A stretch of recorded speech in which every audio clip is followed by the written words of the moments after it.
この動画はポータブル電源のブルーティーの提供でお送りいたします。こんにちは、旅家です。旅する暮らしに憧れて軽トラックの荷台に家を建てました。小さな家の小さな旅の物語、一緒に楽しんでいただけたら幸いです。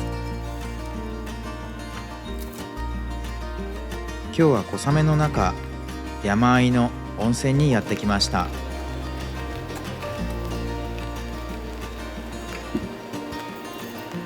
早速温泉に入ってこようと思います。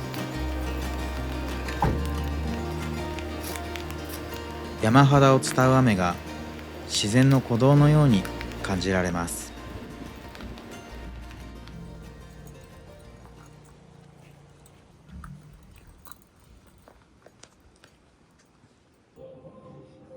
しっかりと長湯してきました。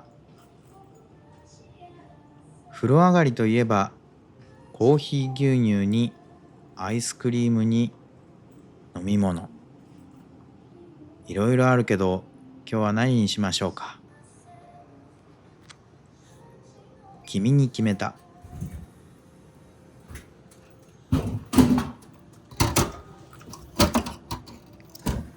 チョコミントアイスです。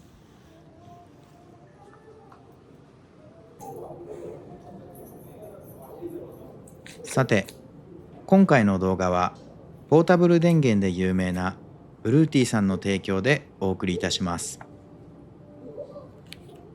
そこで今回は特別企画、ブルーティースタンプを探せのコーナーをやっていきます。この動画の中にブルーティースタンプが何箇所か出てきます。何個出てきたか探していただいてコメントに記入してください。ブルーティーマルコ発見と記入いただいてからコメントいただいた方には必ず返事を書いていきます。期限は1週間です。ぜひチャレンジしてみてください。ではここからカウントスタートです。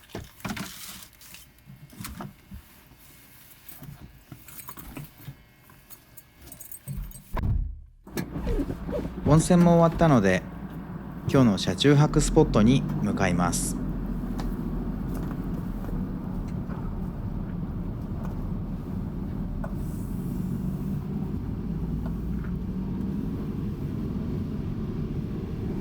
小粒ですが雨が降り続いています。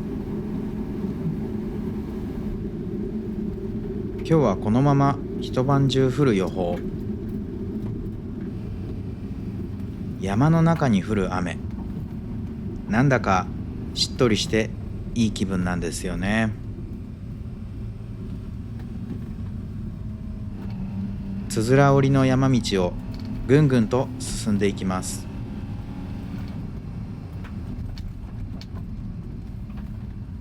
展望公園にやってきました。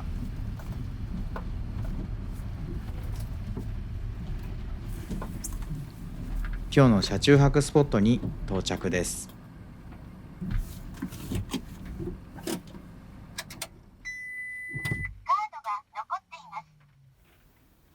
天井に当たる雨粒がいい BGM になっています。季節が巡り、だんだんと夏に向かっています。緑は深く、花は色濃くなっています。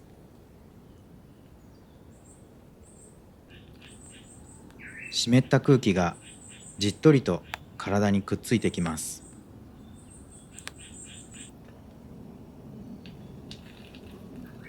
早速車内に入っていきましょう。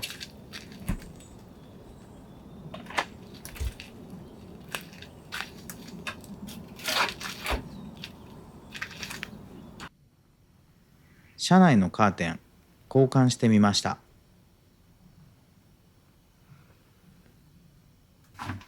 トラックカーテンと呼ばれる遮光性、遮熱性に優れた布生地です。これがいいんですよね。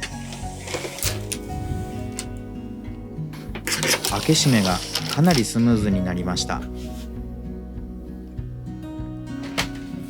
QOL 爆上がりです。カーテンのひだの幅が狭いことでスマートな印象。ベージュの色も相まってデザイン性に優れています。夏の虫対策もいろいろ講じていきます。まずは吊るすタイプの虫除けベープ。この車、立派な網戸がついているんですが、実は虫がよく入ってきます。キャンピングカーもそうなのですが、このアコーディオン型、隙間から虫がとっても入ってきます。虫除けスプレーをしたところで限界はあるかとは思いますが、気持ちの問題。網戸専用のスプレーもかけていきます。結論から言うと、実はこのスプレー結構効果ありました。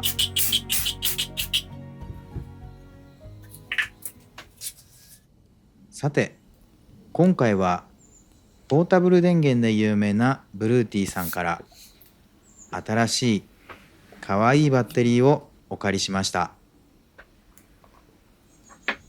日本限定カラーのアオラ 100V2 です。さすが日本専用モデル。ボディカラー、日本の美意識に合ったフォレストグリーンになっています。この車にもなんだかぴったりですよね。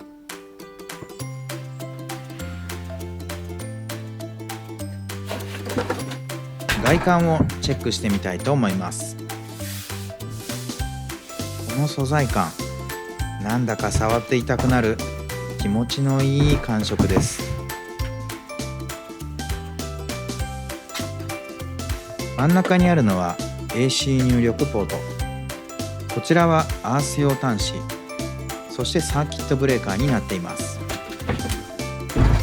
背面はポートがないので壁にぴったりとくっつけることができます。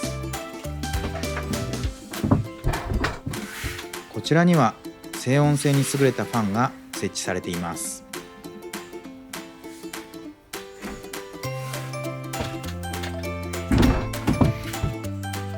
ポートが表面に集約されているのが嬉しいですね。こちらのディスプレイには使用状況が表示されています。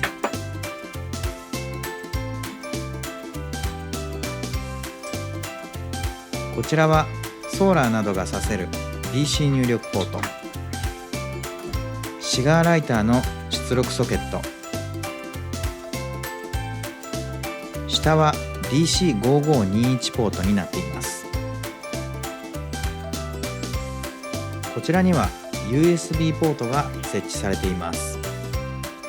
USB-C に USB-A が2つ、そしてもう一つ USB-C となっています。こちらは AC 出力コンセントが4つ、すべてアース付きになっています。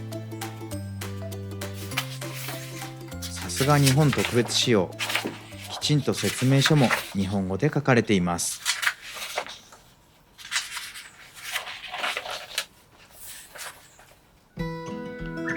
本日の旅家ポイントです。今日はポータブル電源で有名なブルーティーさんから新しいポータブル電源をお借りしてきました。こちらアオラ100の V2 となっています。このチョコミントのようなカラーリング、かわいいですよね。主な仕様を紹介していきます。バッテリー容量は 1024Wh。バッテリータイプはリン酸鉄リチウムバッテリー。重さは 11.5kg。寸法は 25cm×21.5cm×32cm となっています。充電温度は0度から40度。放電温度はマイナス20度から40度。保管温度はマイナス20度から40度。動作湿度は 10% から 90%。騒音は最大 50dB。AC 出力は 1800W、100V、最大 18A、50Hz、60Hz が自動で切り替わります。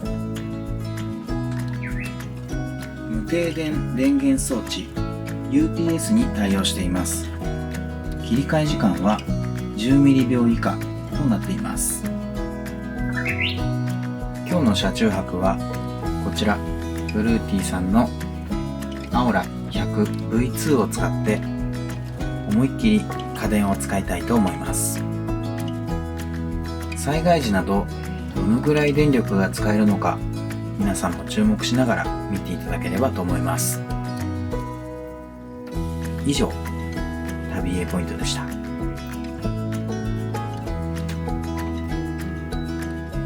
そんなアオラ 100V2 を使って今日はあのメニューを作っていきます。早速夕飯作りをしていきます。テーブルを拭いていきましょう。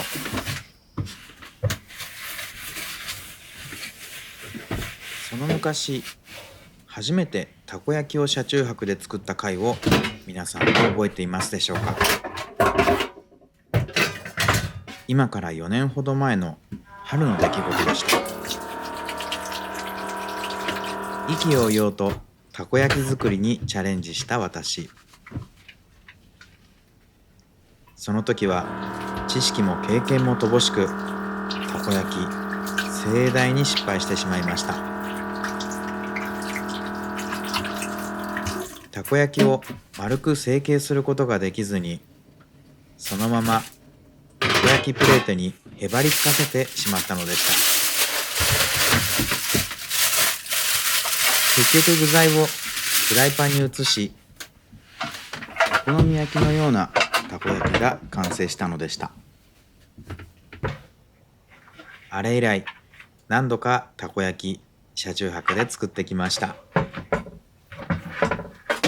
その失敗を生かし、すっかりたこ焼き作りも慣れました。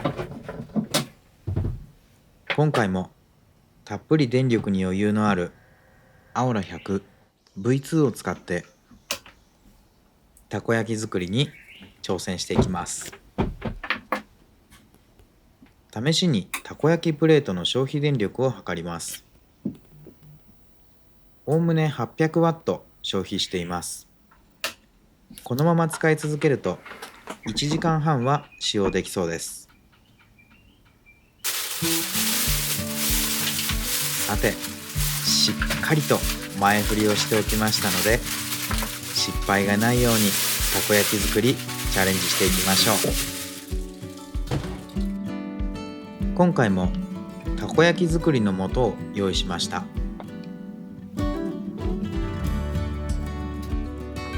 取り出したのは古参メンバーなら全員ご存知、キリンの首まな板です。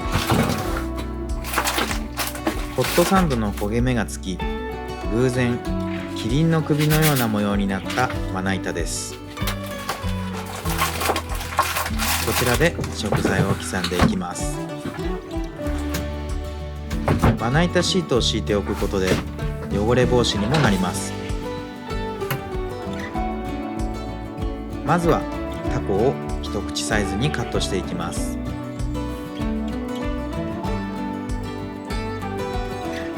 どうやらタコって日本人以外あまり食べないそうなんですが、本当ですか？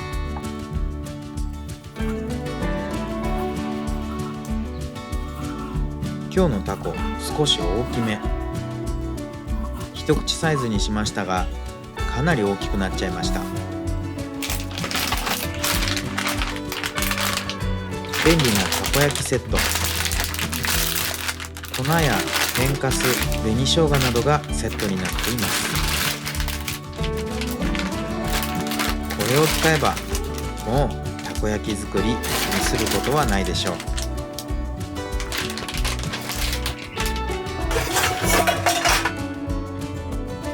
鍋を取り出して生地作りをしていきます。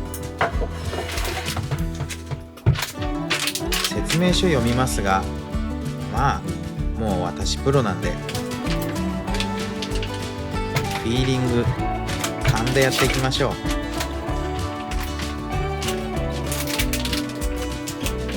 まずはたこ焼き粉を入れます。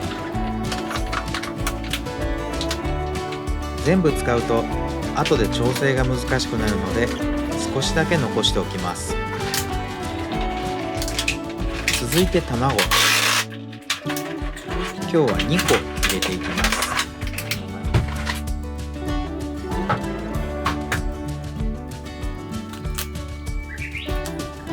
す。すっかりたこ焼き作りにも慣れたもんです。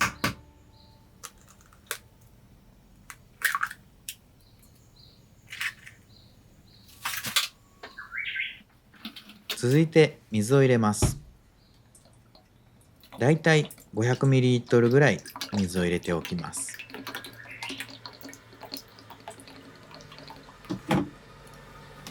まあここも勘でいけるでしょう。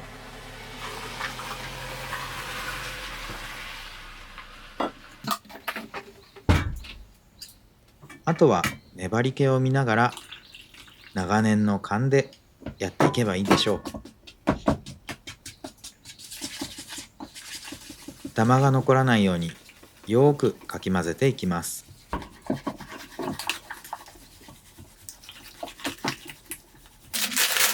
ここからは私オリジナル、親戚に教えてもらったキャベツを入れると美味しくなるたこ焼き。なんだかほぼお好み焼きみたいですが、ふわふわのたこ焼きが完成します。キャベツはもう少し細かく刻んだ方が良かったですが、まあ長年の勘で多分大丈夫。続いて刻んだ紅生姜を入れておきます。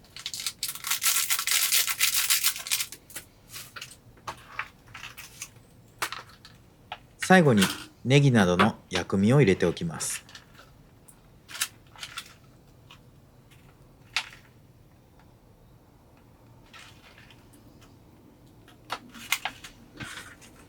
これで混ぜていけば生地の完成です。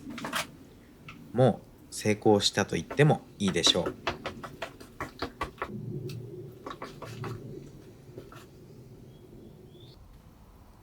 ホットプレートに電気をつけて熱々になるまで熱していきます。電力はもちろんアオラ 100V2 を使っていきます。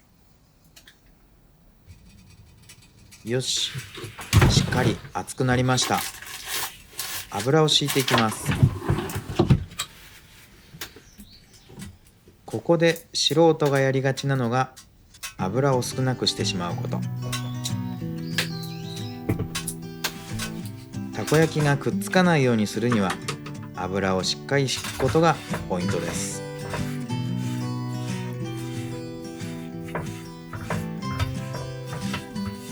よし、これだけ敷けば大丈夫でしょう。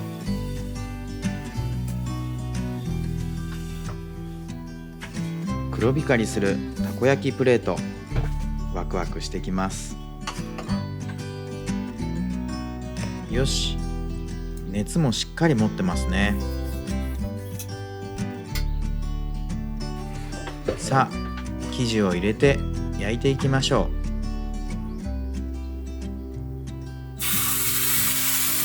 おっと、キャベツが悪さをしてますね。細かく刻まなかったのが良くなかったかな。ダマになってうまく伸びていきません。まあでも大丈夫。広げていけばどうにかなると思います。まんべんなく生地を広げました。ここにタコを一切れずつ入れていきます。タコのサイズ少し大きかったかな。まあでもどうにかなるでしょう。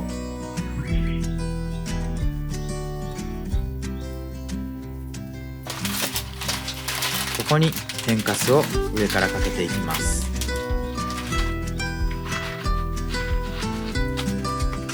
天かすのいい香りが広がります。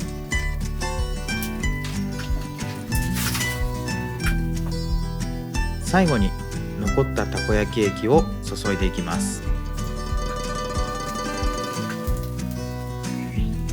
おっと、ここでもキャベツが悪さします。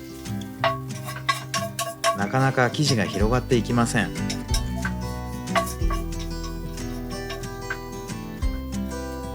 なんとか広げることができました。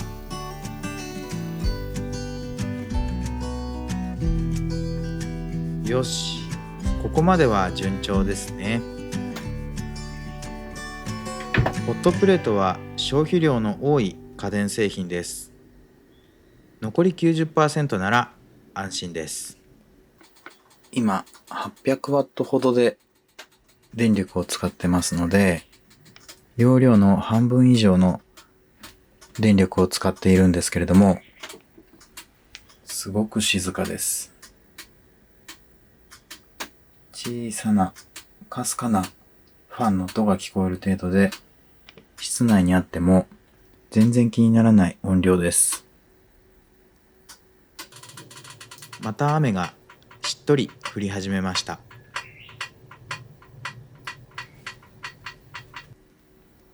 たこ焼きがふつふつと言い始めました。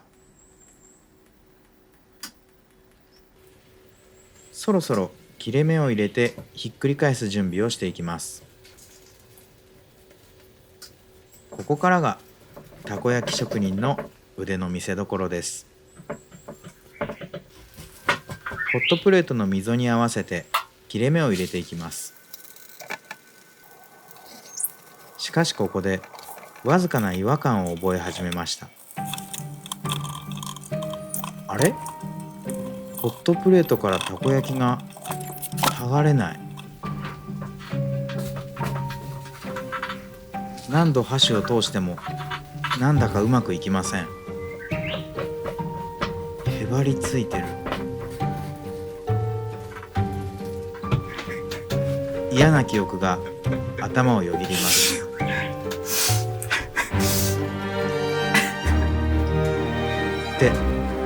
デジャブだ。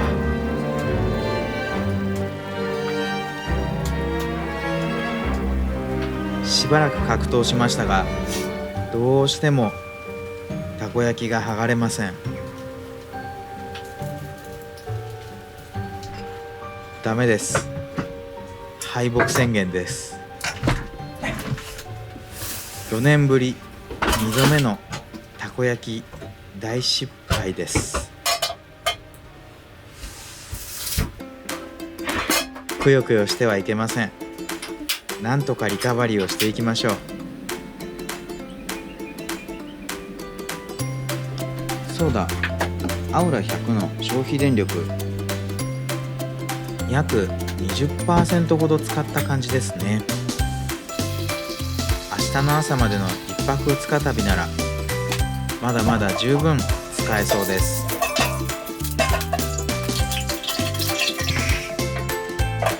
へばりついたたこ焼きをなんとかフライパンの方に移していきます。そう、なんとか一つの大きなたこ焼きに仕上げていこうと思います。確か4年前もそうやっていたような気がします。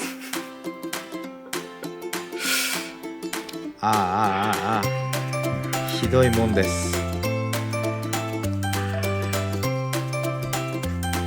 いや、くよくよしちゃいけない。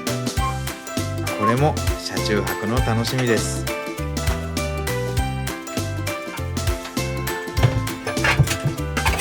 なんとかここから美味しいたこ焼き作ってみせます。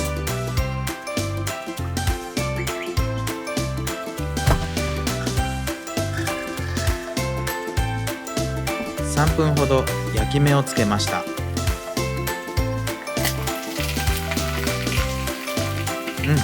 良さそう。今度は裏面を焼きましょ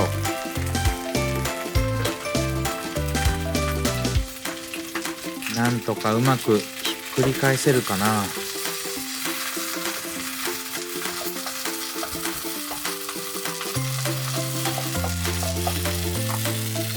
いきます。せーの。うまくいきました。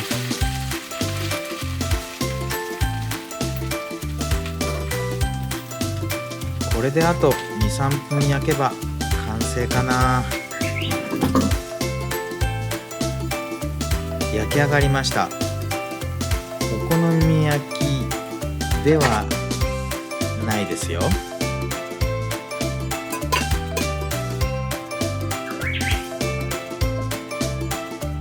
さあ、最後の仕上げ、うまくひっくり返せるでしょうか。よいしょ。パカーン。なんだかそれらしい料理にはなってくれましたね。味付けをしていきます。たこ焼きソースをたっぷりとかけます。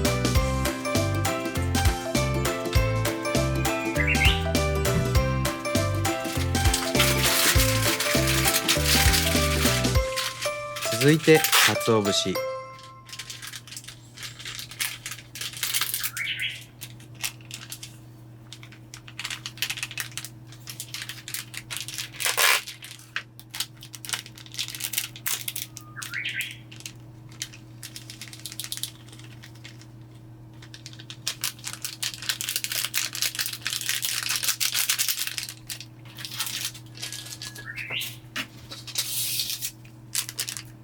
次に青のり。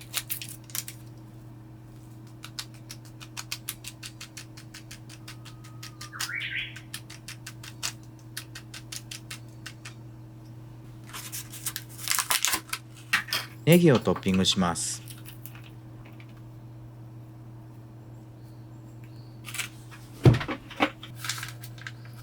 最後に紅生姜をたっぷりかけていきます。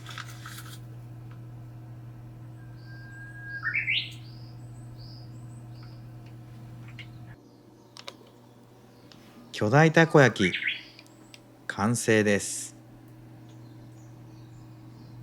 いやー、笑っちゃいます。ノンアルビールで乾杯といきましょう。それでは皆さん、今宵の旅に乾杯。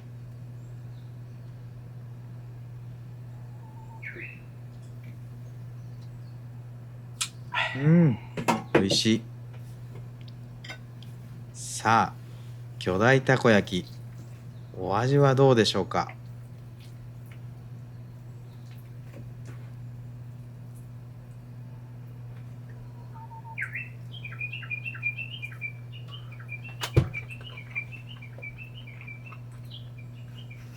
おー、ちゃんとたこ焼きの味がします。見た目はお好み焼きですが、たこ焼きの味ちゃんとしてますよ。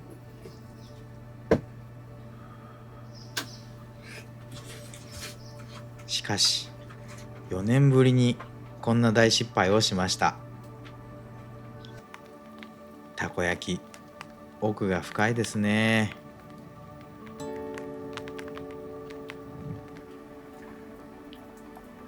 あっという間に完食です。美味しかった。ごちそうさまでした。片付けをしていきましょう。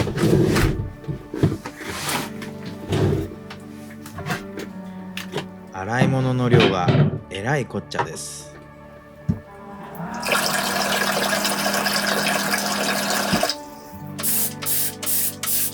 ホットプレートは家で洗うことにして、それ以外をきれいにしていきます。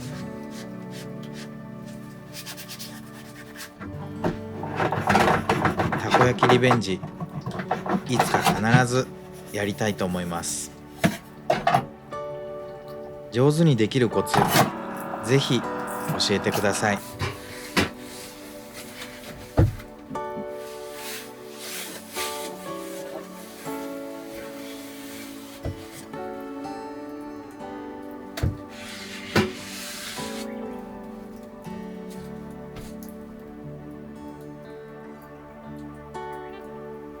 アオラ100、まだまだ電力たっぷりありますね。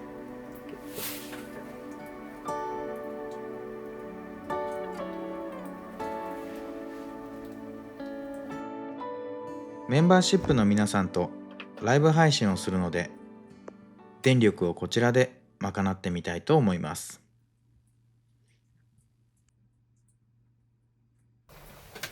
ちなみにメンバーシップではこんな車中泊ゲリラライブもやっています。皆さんもぜひよかったらメンバーになってください。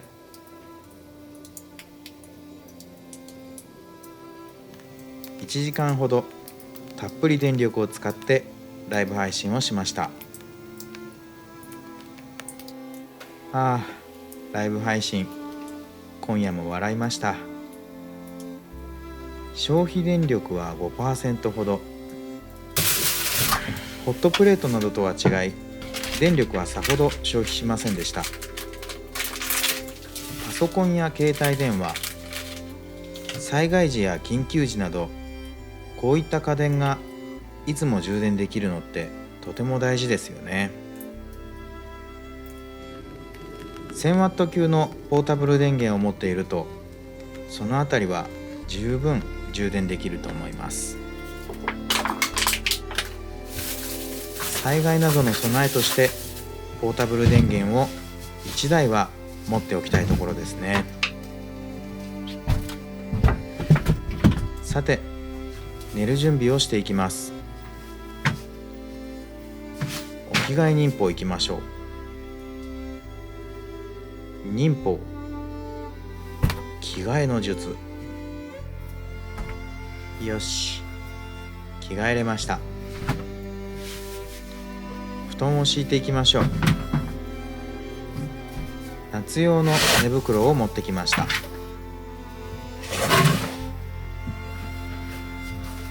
山の気候は変わりやすいです。暑かったり寒かったり、車中泊する場所によって全く異なります。寒くなった時困らないように毛布やジャケット、そういったものも常備しています。皆さんも長野県で車中泊をされる際は標高をよく注意してみてくださいね。1000メーターを超えるキャンプ場や車中泊スポット、道の駅などざらにあります。長野に来られる際は北海道に来るつもりで準備などしてみてください。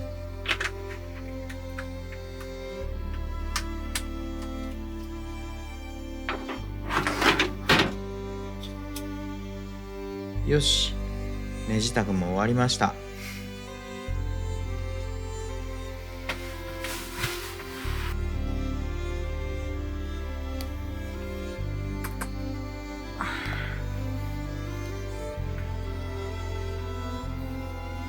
それでは寝る前の旅家じゃんけんいきましょう。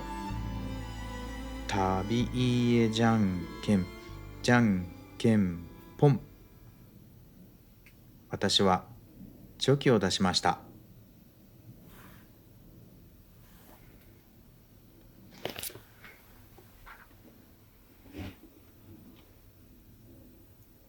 それではおやすみなさい。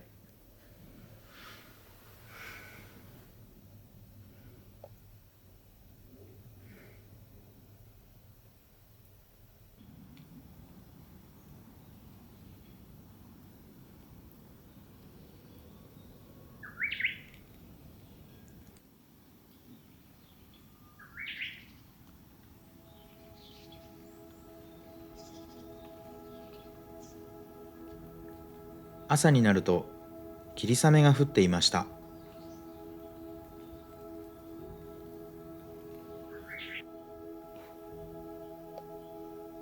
暑くもなく寒くもない気候。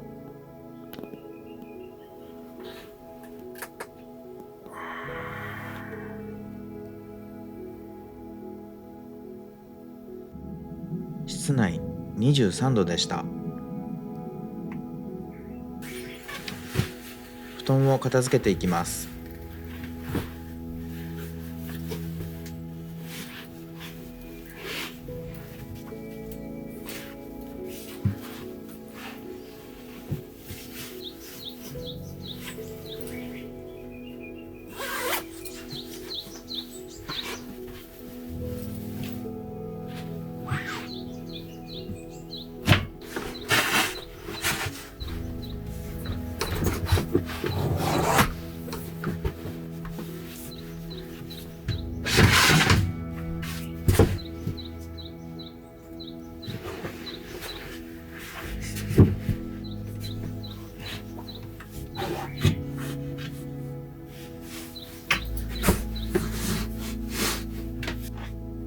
お着替え忍法いきましょう。忍法着替えの術。よし、完璧です。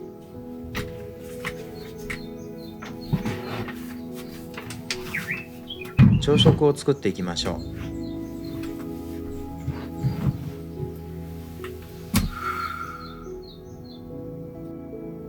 フォレストグリーンのポータブル電源、自然によく映えますね。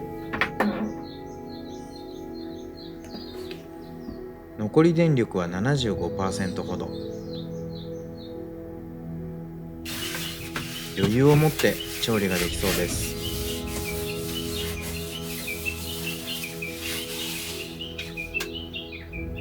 朝はホットサンドメーカーを使ったたい焼き五平餅を作っていきます。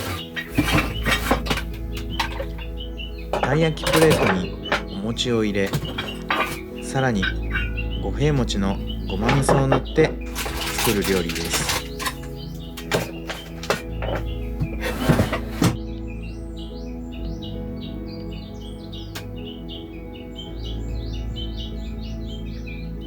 おや、偶然にもホットサンドメーカーと似たような色をしています。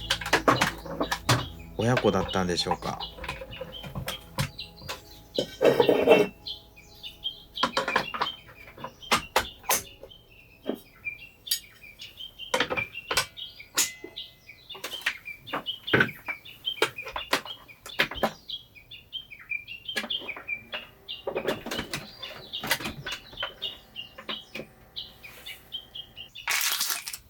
たい焼きプレートにお餅を乗せます。たい焼きの生地を作るよりお餅の方がとっても簡単。保存も効きます。車中泊にお餅、実はぴったりなんですよね。消費電力は500ワットほど。やはり熱を発生させる家電は大きな電力を使いますね。5分ほど経ちました。そろそろどうかな？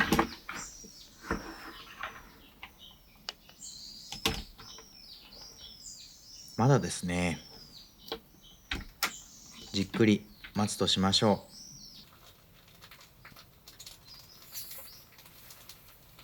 そろそろどうでしょうか。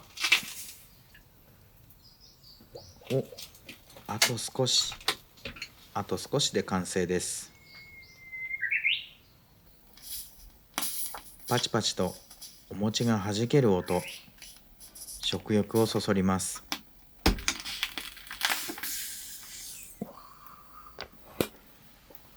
焼けましたね。ここでもう一声、焦げ目をつけていきたいと思います。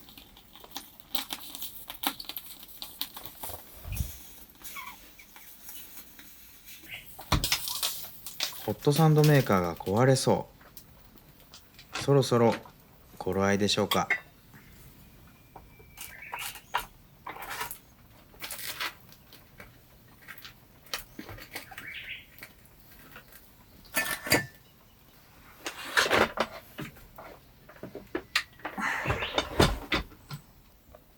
最終的に残り電力 70% になりました。かなり家電を多めに使う1泊2日旅でも十分に電力余裕があります。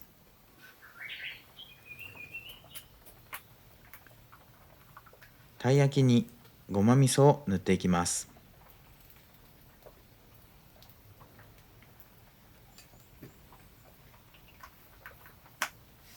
割り箸で味噌を伸ばしていきます。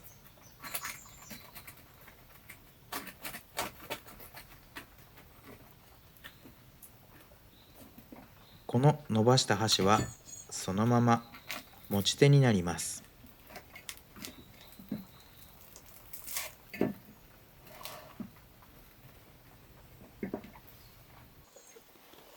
たい焼き五平餅の完成です。美味しそう。では、いただきます。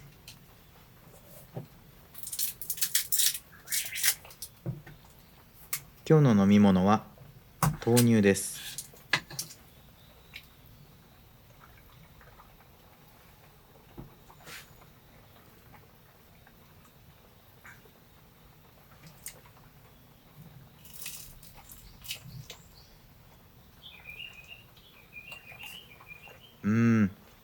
ごま味噌の甘くてしょっぱい味が大好きなんです。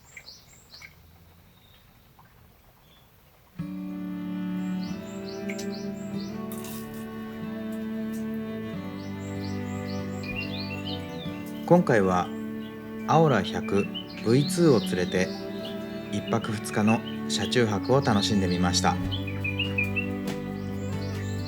電力をかなり消費する家電も使いましたが 70% ほど残り、かなり余裕がありました。こういったレジャー使いはもちろん、災害時などポータブル電源だいたい 1000W の容量を持っておくといいかと思います。生活の一部にもなるので、こういったカラーリングやデザインこだわってもいいかもしれません。現在ブルーティーさんではお得なセールも実施中です。気になった方はぜひ概要欄にあるリンクから詳細をご覧ください。特別企画ブルーティースタンプを探せ。皆さん探しきれましたか？ブルーティーマルコ発見。総記入いただいてからコメントくださった方には必ず返信を書いていきます。期間は1週間です。もちろん協力プレイも OK です。コメント欄で皆さんで正解を導き出してください。たくさんのコメントお待ちしています。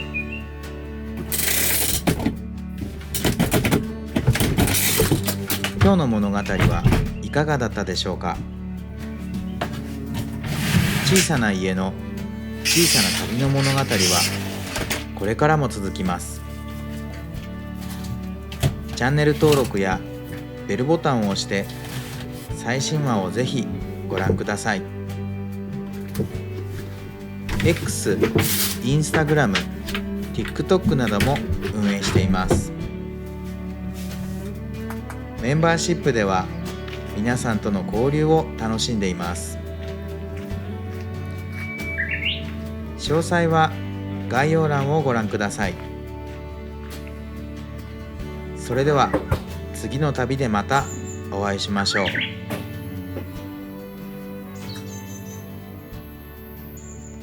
ではまた。